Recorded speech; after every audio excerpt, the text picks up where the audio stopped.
সবকিছু মিলিয়ে আসলে এখানকার বিভৎসতা আসলে খুবই ভয়ঙ্কর এবং প্রসিকিউশন একই সাথে যারা পরিদর্শন করলেন আন্তর্জাতিক অপরাধ ট্রাইব্যুনাল ট্রানের বিচারপতিরা তারাও কিন্তু খুব অল্প সময়ের মধ্যে সব পুরোটা পরিদর্শন করে তাদের যে বিচারিক প্রক্রিয়ার অংশ হিসেবে সেটি শেষ করেছেন। তারপরে আমরা এখানে প্রবেশ করেছি। যে গোপন বন্দিশালা টিএফআই সেল সেটি পরিদর্শন করেছেন আন্তর্জাতিক অপরাধ ট্রাইব্যুনাল 1-এর 3 বিচারক, প্রসিকিউশন টিম, একই সাথে যারা এই মামলার আসামি পক্ষের আইনজীবীরা রয়েছেন তারা পরিদর্শন করেছেন। এবং তাদের পরিদর্শনের পরপরই কিন্তু আমরা এই টিএফআই সেল যেটি গোপন বন্দিশালা সেটাতে আসলে আমরা প্রবেশ করেছি। একেবারে এখানে একেবারে বিভৎস গরম, একই সাথে কিছু কিছু জায়গায় হয়তো জানালা দিয়ে ফিকে আলো দেখা যাচ্ছে, কিন্তু আসলে অধিকাংশ জায়গায় একেবারে ঘুটঘুটে অন্ধকার যেটা বলা যায়। এখানে কিছু আমরা বই দেখছি, আসলে কিসের বই এগুলো সেগুলো আসলে এগুলোতে আসলে হাত দিয়ে দেখার কোনো সুযোগ নেই, কারণ তদন্তের স্বার্থে হয়তো তদন্ত কর্মকর্তারা কিভাবে বিষয়গুলো দেখছেন সেটির উপর নির্ভর করবে অনেকটাই। তবে আমরা এই পুরো এই বন্দিশালাটা একটু ঘুরিয়ে দেখাতে চাই যে আসলে কি পরিমাণ বিভৎসতা ছিল এখানে। এটা অনেকটা স্টোর রুমের মতো, আসবাবপত্রগুলো ভাঙাচোরা আসবাবপত্রগুলো রাখা হয়েছে। আর পাশের রুমগুলোতে আসলে যতটুকু প্রসিকিউশনের দাবি যে পাশের রুমগুলোতেই বন্দিশালা, অর্থাৎ যাদেরকে বন্দি গুম এবং নির্যাতন করা হতো তাদেরকে পাশের রুমগুলোতে রাখা হতো। দেখি একটু এই দিকটা একটু দেখাতে চাই। ঠিক এই রুমগুলোতে এখানে 2টা পার্টিশন, অর্থাৎ 2টা রুম ছিল, মিডিল দিয়ে ওয়াল ছিল, যে ওয়ালটা পরবর্তীতে ভেঙে ফেলা হয়েছে। এবং প্রসিকিউশন থেকে যেটি জানানো হয়েছে যে এখানে বন্দীদেরকে দুই হাত বেঁধে বা হ্যান্ডক্রাফট লাগিয়ে কিন্তু বসিয়ে রাখা হতো। এবং পাশাপাশি 2টি সেলে যখন 2জন থাকতেন তারা খুব কষ্ট করে কথা বলতেন। আর এই সামনের জায়গাটাতে এখানে লোহার গেট রাখা হয়েছিল, যেটি এখন বর্তমানে নেই, তুলে ফেলা হয়েছে। আর এই ছোট ছোট রুমগুলোতেই তুলনামূলকভাবে আসলে একেবারেই সংকীর্ণ জায়গা, একই সাথে বিভৎস গরম, কোনো বৈদ্যুতিক ব্যবস্থা নেই, কোনো রকম কোনো মানে এক কথাই একেবারে বিভৎসতা দেখা যাচ্ছে এখানে। আমরা একটু ভিতরে যেতে চাই, এইখানটাই আমরা একটু দেখতে চাই। এখানে কিন্তু রুমের ভেতর দিয়ে কিন্তু আরেকটা রুম আমরা লক্ষ্য করছি। এইখানেই কিন্তু একটি টয়লেট আমরা পেয়েছি, যেখানে ভেন্টিলেশন বলতে আসলে একেবারেই অবরুদ্ধ। আর পরবর্তীতে এখানে একটা বৈদ্যুতিক লাইন, কিন্তু আসলে বৈদ্যুতিক লাইনের কোনো এখানে কোনো কানেকশন নেই বৈদ্যুতিক লাইনের। চিফ প্রসিকিউটর, একই সাথে প্রসিকিউশন টিম, আসামি পক্ষের আইনজীবী এবং আন্তর্জাতিক অপরাধ ট্রাইব্যুনাল 1-এর বিচারপতি তারা এখানে এসেছেন, পরিদর্শন করেছেন এবং তারপর পরই আমরা এখানে আসার সুযোগ পেয়েছি। আমরা বিপরীত পাশে একটু দেখাতে চাই। প্রতিটি রুমই কিন্তু 2 ভাগে বিভক্ত ছিল, অর্থাৎ এই রুমটাকেই 2 ভাগ করে 2টা সেল করা হয়েছিল। আর ওই যে জানালাটা দেখা যাচ্ছে একেবারে ফিকে আলো, প্রাকৃতিক হাওয়া বাতাস বা যাই হোক সেটা আসাটা অনেকটা মুশকিল বলতে গেলে। আমরা এবার আরেকটু সামনে আগাতে চাই, একটু দেখে আসি। এখানেও কিন্তু একই অবস্থা রুমের, এখানে 2টি রুম, ছোট্ট একটি ছিদ্র, কিন্তু এটি পরবর্তীতে করা ছিদ্র নাকি যারা বন্দী ছিলেন তারা করেছিলেন এই বিষয়ে কিন্তু এখন পর্যন্ত আমরা কিছু জানতে পারিনি। তবে এখানে ওয়ালে কোনো লিখনি বা কোনো ধরনের কোনো কিছুই কিন্তু আমরা এখানে দেখছি না আপাতত। এই রুমটি আসলে এই রুমগুলোতে বিভিন্ন সময়ে প্রসিকিউশন থেকে যেটি বলা হয়েছে যে তৎকালীন আওয়ামী লীগ সরকারের শাসনামলে মতবিরোধ যাদের সাথে ছিল তাদেরকেই আসলে গুম করে নিয়ে এসে এই ধরনের যে গোপন বন্দিশালাগুলো রয়েছে সেখানে রাখা হতো। এইখানেও অনেকজনকে বন্দি করে রাখা হয়েছিল, এরকমই কিন্তু প্রসিকিউশন থেকে আমাদেরকে তথ্য জানানো হয়েছে। একই সাথে এটি একটি আন্তর্জাতিক অপরাধ ট্রাইব্যুনালের মানবতা বিরোধী অপরাধের মামলা চলমান রয়েছে, যেখানে আসামি রয়েছেন 17 জন। সাবেক প্রধানমন্ত্রী শেখ হাসিনা, তারেক আহমেদ সিদ্দিক সহ সাবেক সেনা কর্মকর্তারাও রয়েছেন।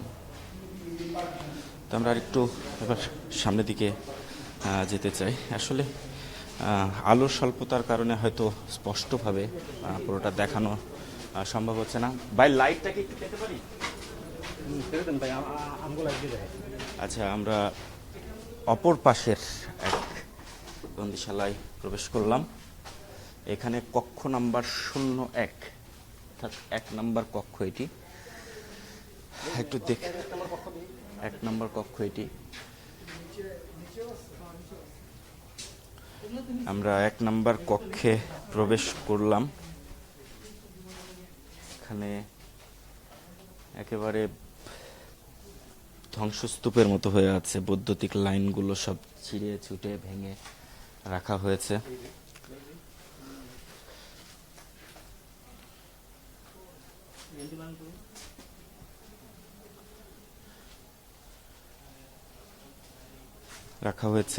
এদিকটাইও একই অবস্থা, তবে এইখানে একটি বৈদ্যুতিক লাইন আমরা দেখতে পাচ্ছি, যেখানে আসলে এটা কি ইন্ডিকেট করে আসলে বোঝাটা একটু মুশকিল।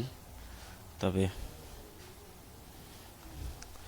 এই বিষয়টি কিন্তু আমরা দেখতে পেলাম যে আসলে এখানে বৈদ্যুতিক লাইনগুলো কিন্তু ছড়ানো ছিটানোভাবে রাখা হয়েছে, এবং এটি কিন্তু একটু ভিন্ন ধরনের সুইচ, যেখানে টেম্পারেচার বাড়ানো কমানোর মতো একটি ভলিউম আছে দেখতে পাচ্ছি। যদিও আমি হ্যান্ড গ্লোভস পরে আছি, তারপরও আসলে দেখাতে চাই। এটা কিন্তু ভলিউম কমানো বাড়ানোর একটি সুইচ, যেটা ফ্যানের ক্ষেত্রে অনেক সময় ব্যবহার হয়। কিন্তু এখানে কি আসলে, যেহেতু ফ্যান নেই বা ইলেকট্রিক ব্যবস্থা নেই, তাহলে এখানে কি কাজে ব্যবহার হয়েছে সেটা আসলে প্রসিকিউশন টিম, তাদের তদন্ত সংস্থাই আসলে বলতে পারবে। এখানে কিছু বল আমরা লক্ষ্য করছি, এগুলো আসলে কিসের বল বা কি আছে এর ভিতরে, এগুলো আসলে দেখা বা বোঝা এতটা সহজ নয়। তবে বেশ হেভি ওয়েট এই বলগুলোর, মোটামুটি অনেক ওজন রয়েছে বলগুলোতে।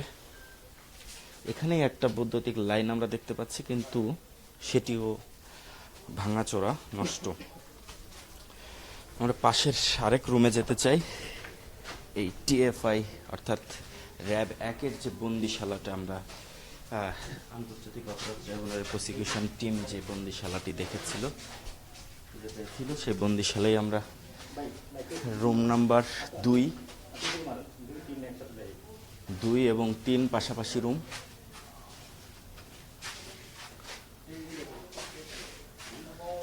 আমরা 2 নাম্বার রুমে একটু প্রবেশ করতে চাই, একটু দেখতে চাই যে আসলে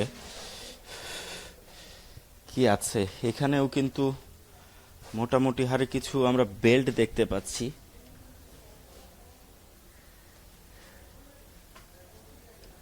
ব্যান্ডোকন বেল্ট, এগুলো কিসের কাজের জন্য ব্যবহার হয় এটা আসলে আমার জানা নেই। এখানেও কিছু বৈদ্যুতিক তার, সার্কিট আমরা দেখতে পাচ্ছি। একই সাথে কিছু বোতল এবং ভেন্টিলেশন। এখানেও কিন্তু বৈদ্যুতিক বাল্বের লাইন দেখছি, কিন্তু আদৌ সে বাল্বগুলো কার্যকর কিনা এটা আসলে বলা সম্ভব হচ্ছে না, কারণ এখানে বৈদ্যুতিক যে বোর্ডগুলো সেগুলো ভাঙা। তবে এখানে টিকে থাকাটা খুবই বিভৎসকর অবস্থা। আমরা লক্ষ্য করছি একটি বিষয়,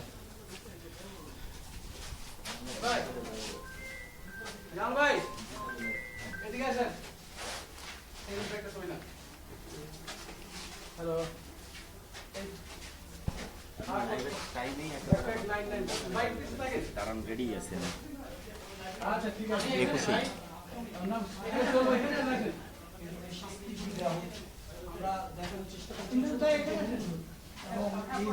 জান একটু ভিতরে যাই আমরা।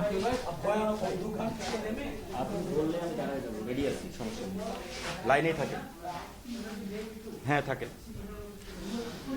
এই রুমটাতেও আমরা কিন্তু বেশ কিছু ধ্বংসাবশেষ লক্ষ্য করছি এখানেও,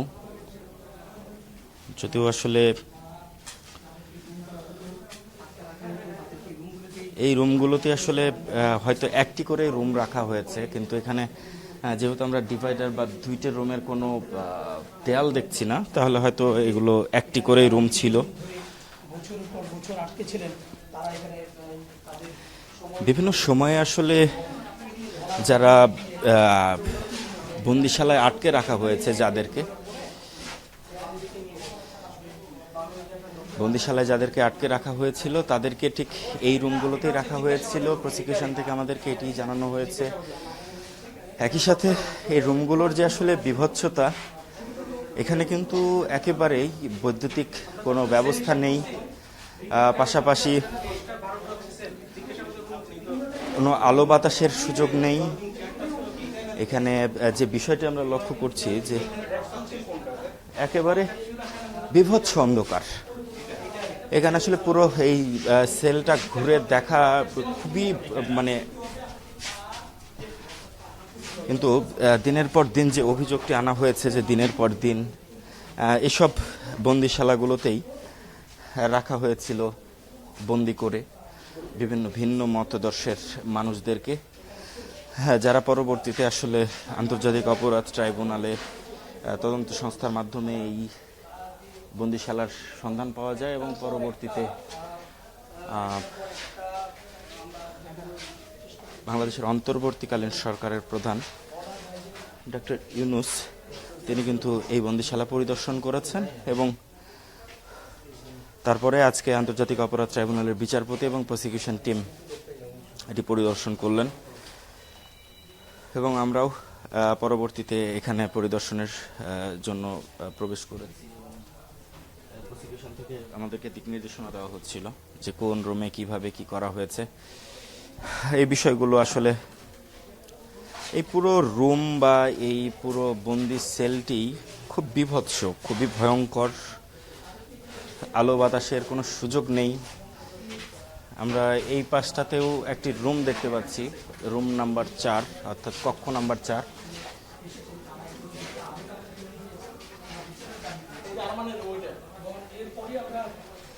এখানে আমরা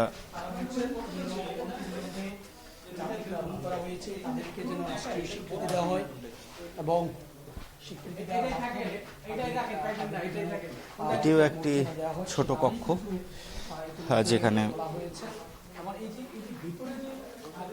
যেখানেও বন্দি করে রাখা হতো বলে আমাদেরকে জানানো হয়েছে প্রসিকিউশন থেকে।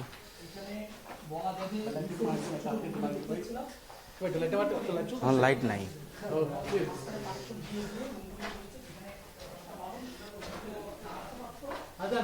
এই হচ্ছে অবস্থা। সবকিছু মিলিয়ে আসলে এখানকার বিভৎসতা আসলে খুবই ভয়ঙ্কর এবং প্রসিকিউশন একই সাথে যারা পরিদর্শন করলেন আন্তর্জাতিক অপরাধ ট্রাইব্যুনাল ট্রানের বিচারপতিরা, তারাও কিন্তু খুব অল্প সময়ের মধ্যে সব পুরোটা পরিদর্শন করে তাদের যে বিচারিক প্রক্রিয়ার অংশ হিসেবে সেটি শেষ করেছেন। তারপরে আমরা এখানে প্রবেশ করেছি। যেটি লক্ষণীয় বিষয় এখানে সেটি হচ্ছে যে এই রুমগুলোর কোনো আসলে নির্দিষ্ট সংখ্যা কিন্তু এখানে উল্লেখ নেই। বাথরুম আছে, ছোট ছোট রুম করা আছে এখানে।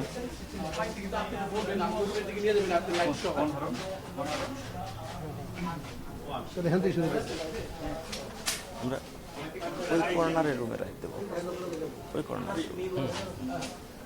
শুরু করুন।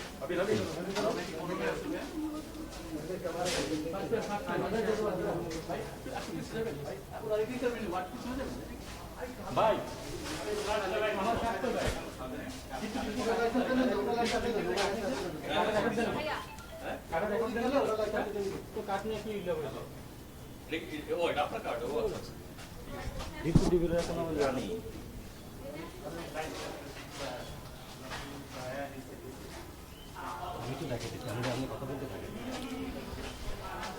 তো এই রুমের পাশে যে ধ্বংসাবশেষ বা আসবাবপত্রের যে স্তূপ সেটি আমরা লক্ষ্য করছি, এবং একই সাথে নিচতলায়ও কিন্তু কিছু ছোট ছোট রুম আছে আমরা দেখেছি।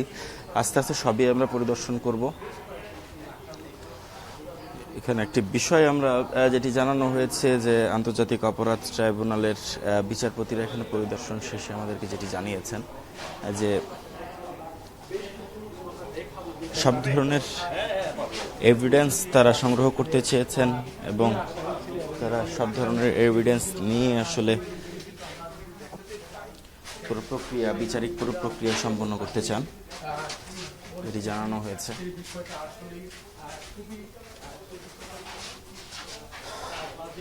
তো এই ছিল র্যাবের যে গোপন বন্দিশালা, সেখান থেকে সর্বশেষ তথ্য।